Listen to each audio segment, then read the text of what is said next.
കോഴിക്കോട് കോർപ്പറേഷനിലെ LDF mayor സ്ഥാനാർത്ഥി O Sadasivan നമുക്കൊപ്പം തത്സമയം ചേരുകയാണ്. നിങ്ങൾക്കറിയുന്ന പോലെ കേരളത്തിലെ ഏക LDF നിയുക്ത മേയറാകാൻ പോകുന്നു O Sadasivan Kozhikode. Good morning. താങ്കൾക്ക് എല്ലാവിധമായ ആശംസകളും നേരുന്നു. ഒരുപക്ഷെ കോഴിക്കോടിൻ്റെ നിരവധി പ്രശ്നങ്ങൾ പരിഹരിക്കപ്പെടാൻ താങ്കളുടെ നേതൃത്വം ഉപകരിക്കട്ടെ എന്നും കൂടി ഞങ്ങൾ ആത്മാർത്ഥമായിട്ട് ആഗ്രഹിക്കുന്നു. ഈ ഒരു സന്തോഷം നിറഞ്ഞ നിമിഷത്തിൽ അല്പസമയത്തിന് മുമ്പ് താങ്കൾ സത്യപ്രതിജ്ഞ ചെയ്ത് അധികാരമേൽക്കുകയാണ്. അതിനു മുമ്പ് താങ്കളുടെ മനസ്സിൽ അടിക്കുന്ന തിരമാലകൾ എന്തൊക്കെയാണ്? ഈ അവസരം താങ്കൾ എങ്ങനെ പ്രയോജനപ്പെടുത്തുമെന്നാണ് മനസ്സിലാക്കുന്നത്?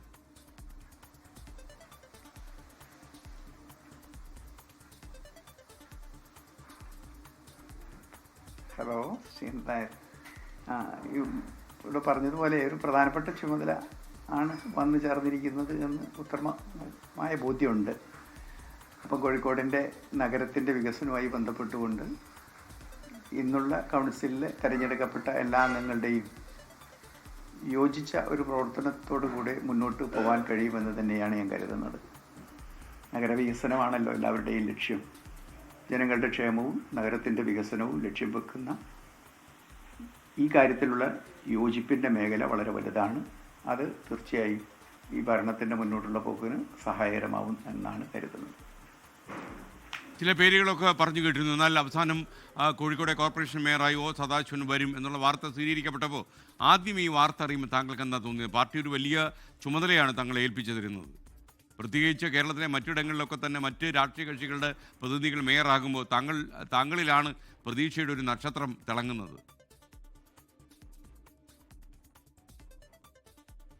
തീർച്ചയായും അവിടെ പറഞ്ഞതുപോലെ വളരെ വലിയൊരു ഉത്തരവാദിത്വമാണ്. ആദ്യം അത് എനിക്ക് ഉൾക്കൊള്ളാൻ കഴിഞ്ഞിരുന്നില്ല. പക്ഷെ പിന്നീട് അതിലേക്ക് വരേണ്ടി വരുന്നു.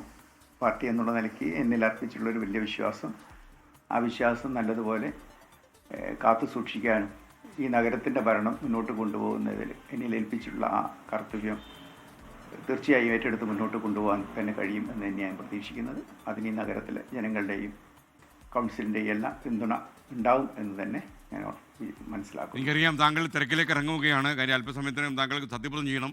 അതിനുമുമ്പ് ഞാനൊരു കാര്യം കൂടി ചോദിക്കട്ടെ. കോഴിക്കോട് നഗരത്തിൽ ഒരുപാട് പ്രശ്നങ്ങളുണ്ട്. കോഴിക്കോട് കോർപ്പറേഷൻ പരിധിയിലും പ്രശ്നങ്ങൾ ഏറെയാണ്. അപ്പോൾ താങ്കൾ പ്രയോറിറ്റി കൊടുക്കാൻ പോകുന്ന പ്രശ്നം ഏതാണ്?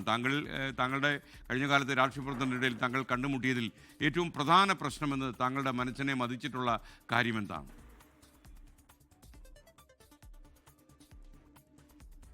നഗര ശുചീകരണമാണ് ഏറ്റവും പ്രധാനമായിട്ട് ഞാൻ കാണുന്നത്. ഒരു ക്ലീൻ സിറ്റിയായി കോഴിക്കോടിനെ രൂപപ്പെടുത്തണം. അതാണ് പ്രയോറിറ്റി. എന്നാലും മറ്റൊരുപാട് കാര്യങ്ങളുമുണ്ട്. പക്ഷേ പ്രധാനമായി ഞാൻ കാണുന്നത് അത് തന്നെയാണ്. എനിക്ക് ഒരു കാര്യം കൂടി ചോദിക്കാനുണ്ട്. ഒരുപക്ഷേ ഈ നമ്മുടെ ഈ കോർപ്പറേഷനുകളിലൊക്കെ എത്തുന്ന ജനങ്ങൾക്ക് കാര്യമായ സർവീസ് ലഭിക്കുന്നില്ല. അവരെയൊക്കെ തന്നെ ഒരു പ്രജയായിട്ട് കാണാൻ താല്പര്യമുള്ള ഉദ്യോഗസ്ഥന്മാർ ഇപ്പോഴും പല കോർപ്പറേഷനുകളും ഇരിക്കുന്നുണ്ട്. കോഴിക്കോട് കോർപ്പറേഷന് മാതൃകയാകാൻ താങ്കൾ എന്താണ് നടപ്പിലാക്കാൻ പോകുന്നത്? വരുന്ന ജനങ്ങളെ അവരാണല്ലോ ശരിക്കും നിങ്ങളെയൊക്കെ അധികാരത്തിലേറ്റുന്നത് ജനങ്ങളാണ്. അപ്പോൾ അവരുടെ താല്പര്യങ്ങൾ സംരക്ഷിക്കാനാണ് നിങ്ങൾ ആ കസേരയിൽ ഇരിക്കുന്നതും. അപ്പോൾ ഇതിനെക്കുറിച്ചുള്ള താങ്കളുടെ ഒരു ചിന്ത പങ്കുവച്ചാൽ നമുക്ക് ഈ ചെറിയ അഭിമുഖം അവസാനിപ്പിക്കാം.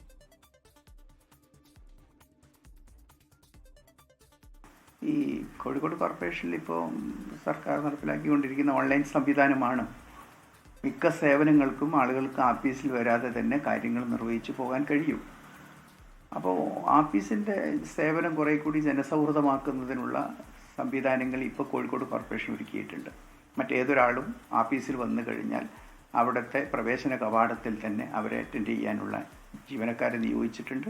ഏതാവശ്യത്തിനാണോ അവർ വരുന്നത് അവർക്ക് അവരുടെ കൂടെ ചെന്ന് ആ സെക്ഷനുമായി ബന്ധപ്പെട്ടുകൊണ്ട് ആവശ്യമായ സഹായം ചെയ്തു കൊടുക്കാനുള്ള നല്ല തരത്തിലുള്ളൊരു വർക്ക് ഇപ്പോൾ നടക്കുന്നുണ്ട്.